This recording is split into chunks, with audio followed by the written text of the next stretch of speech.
Panas-panas enaknya ya minum es ya. Minum es teh badan langsung seger. Tapi kamu tahu nggak sih kalau ada es yang bukannya dingin tapi malah bisa kebakar. Es tapi kebakar coba. Es itu disebut metanahidrat dan bisa ditemukan dalam jumlah yang banyak di tempat-tempat bertekanan tinggi dan bersuhu rendah. Kayak di dasar lautan. Uniknya kalau dibakar dia tuh menghasilkan cukup banyak energi. Sehingga digadang-gadang bisa jadi sumber energi alternatif di masa depan. Masalahnya belum ada yang nemuin cara buat nambang tanpa nimbulin kerusakan lingkungan. Mungkin di masa depan kamu bisa jadi ilmuwan yang nemuin caranya. Nah, metanahidrat ini sebenarnya terdiri dari dua molekul yang berbeda.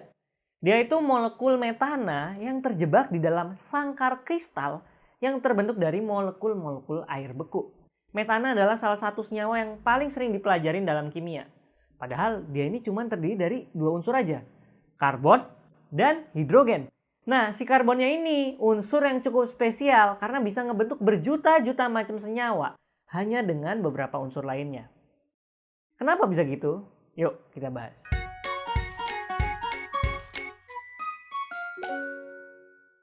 Karbon sering disebut sebagai unsur kehidupan. Bahkan para astrobiologis yang kerjaannya nyari kehidupan di luar angkasa, kalau lagi nyari tanda-tanda kehidupan di suatu planet nih, nyarinya kehadiran unsur karbon dulu. Zaman dulu nih, ilmuwan ngira kalau karbon itu cuma bisa dihasilkan oleh makhluk-makhluk hidup.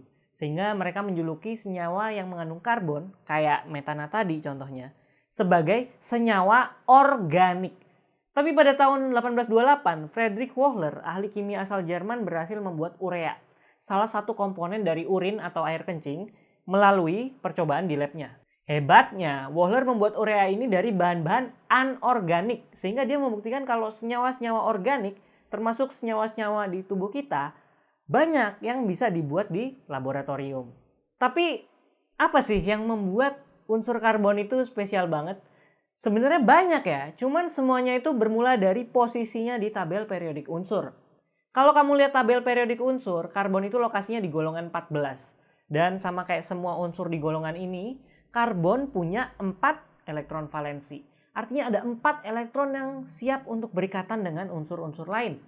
Karena banyak banget elektron valensi yang tersedia, karbon bisa berikatan dengan paling banyak tuh 4 unsur lainnya dalam waktu yang bersamaan. Selain itu dia juga bisa ngebentuk berbagai macam jenis ikatan, termasuk ikatan tunggal, rangkap 2, dan rangkap 3.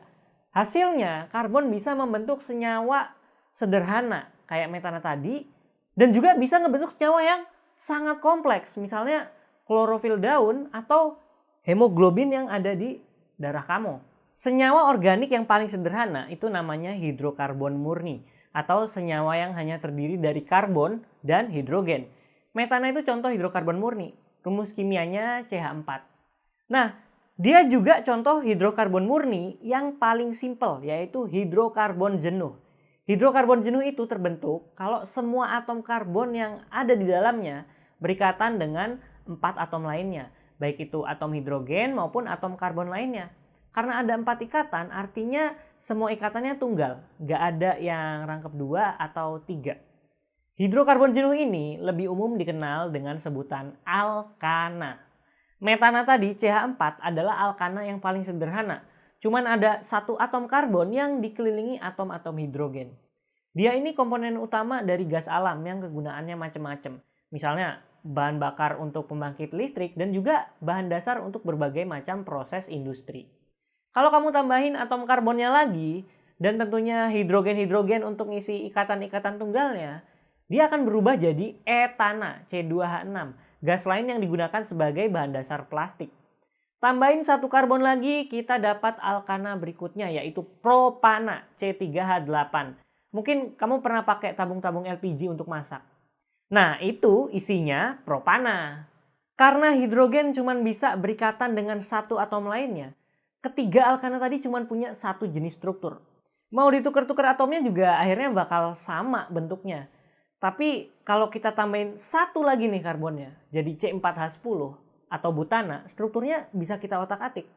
Kalau bentuk yang ngikutin pola sebelumnya dengan atom karbon yang berderet dalam satu rantai, Kita dapat struktur yang kayak gini. Senyawa ini disebut N-butana atau butana normal. Tapi karena sekarang atom karbonnya 4, rantai ini bukan satu-satunya pilihan struktur yang ada. Bisa aja kan kita bikin cabang ujung rantainya tuh kayak gini. Kalau strukturnya kayak gini, senyawa ini dikasih nama isobutana atau I-butana. Di dalam dua senyawa tersebut, jumlah karbon sama hidrogennya sama. Jadi rumus molekulnya juga sama, tetap C4H10.